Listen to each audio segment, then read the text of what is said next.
Mga kabrigada, Apostolic Nuncio to the Philippines, pinangunahan ng installation sa bagong arsobispo ng Cáceres. Brigada Joel Jeremias, ibrigada mo. Brigada Live Report.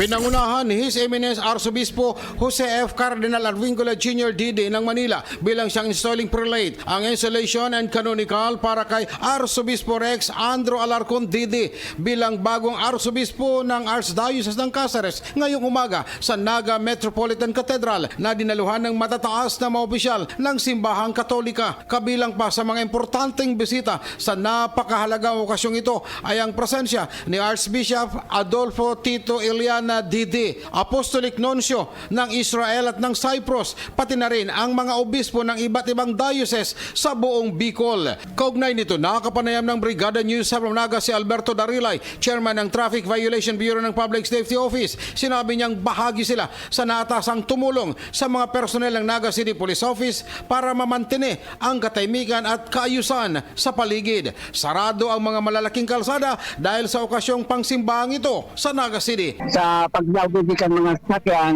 talagang ang mga kalawban po talaga may mga sign number na aprobado maglawbig sa sasakyan. In the heart of changing lives, ito si Brigada Joel Jeremias ang 103.1 Brigada News of Naga, the Music and News Authority.